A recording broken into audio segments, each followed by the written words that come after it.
It's one of the biggest mysteries Alaska has seen in some time. What caused hundreds of thousands of seabirds to wash up on our shores? And as KTV 11's Lauren Maxwell tells us, there's another mystery tonight, why the birds are no longer turning up in droves. Just kind of checking him over, make sure I don't see any signs of bleeding. It's a quiet morning at the Bird Treatment and Learning Center. But he is eating on his own now. Where vet Karen Higgs is examining an injured owl. He's much quieter than he should be. But the scene here is in stark contrast. And that is red dot. To the chaos just 2 months ago when volunteers could barely keep up. I believe in one day we had 50 birds come through the door. The sick and starving seabirds were murres, plucked from beaches where most birds had already died. The clinic saw as many as 500 murres in November and December, but lately they haven't seen any. And all of a sudden that has completely changed. I don't know if people are still seeing them out there, but they're sure not getting grounded. They're sure not washing up on the shores by the hundreds. So another mystery. And they're common murres that showed up on the hay flats up in Palmer. Scientists say the die-off has slowed. These birds were probably likely following the Knik River. But research into what caused it is going full speed. And many of the birds, when we perform the necropsies, they actually have empty stomachs, so we're not finding any food. They know the birds are starving. The bigger question is why. Probably indicative of something going on in the ecosystem that's not well right now. When the ocean isn't healthy, it's usually not just one species that's impacted. Yeah, just from anecdotally, I know that a lot of fishermen are worried. What does this mean for what's going on in the ocean? It's a good question. A question scientists hope they can answer sooner rather than later. Lauren Maxwell, KTVA 11 News. Now, scientists say as many as 500,000 murres died. The most recent in mid-February, up to 8,000 showed up on the shores of Lake Iliamna.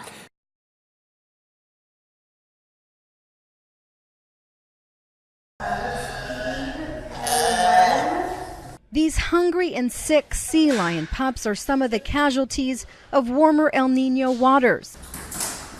Inside the Channel Islands Marine and Wildlife Institute, volunteers are trying to get the pups to eat sardines and herring.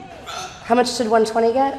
The animals also get their glucose levels checked and are treated if needed. I have 2 more animals that I think are crashing. Sadly, some of these little guys won't make it out of intensive care. Since 2013, when the ocean started warming up, sea lions had to venture farther away from the Channel Islands in search of food. The babies will stick around for a couple days or 3 or 4 days when they're young, and then of course as time goes on and mom's not coming back, they start to venture off on their own. And the problem is getting worse.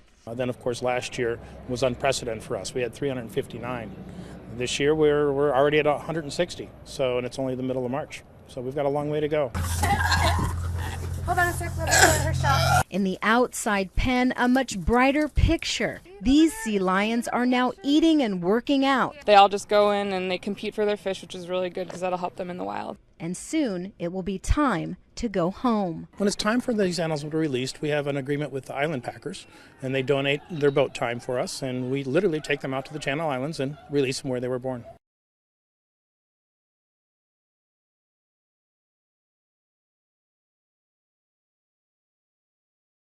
El Nino is taking its toll on harbor seals throughout California and right here on the Central Coast. Scientists say warmer temperatures are causing the animals to starve and even abandon their pups. KION's Maya Holmes has the story. Right now is the time of the year when harbor seals start having their babies. Oh gosh, at this point for some of the animals it's just too late. A volunteer group of naturalists are keeping a watchful eye on them at the Hopkins Marine Station in Pacific Grove. And they say the start of the season has been rough. Some of them are way too thin to have a healthy birth and have enough milk to feed it. So far this season, 13 pups have been born, but none of them have survived. Many seals are underweight and starving, suffering from a shortage of food in the Pacific Ocean. This part of the ocean, the food, the basic nutrition is made in the cold water on the deep. The warmer temperatures of El Nino are keeping the food in the colder waters, preventing it from rising to the surface. Another problem, sardines and other fish eaten by the seals are migrating to colder waters to escape the El Nino heat. When they get extremely thin, they're open to all sorts of illnesses and infections. They're living animals that deserve a chance.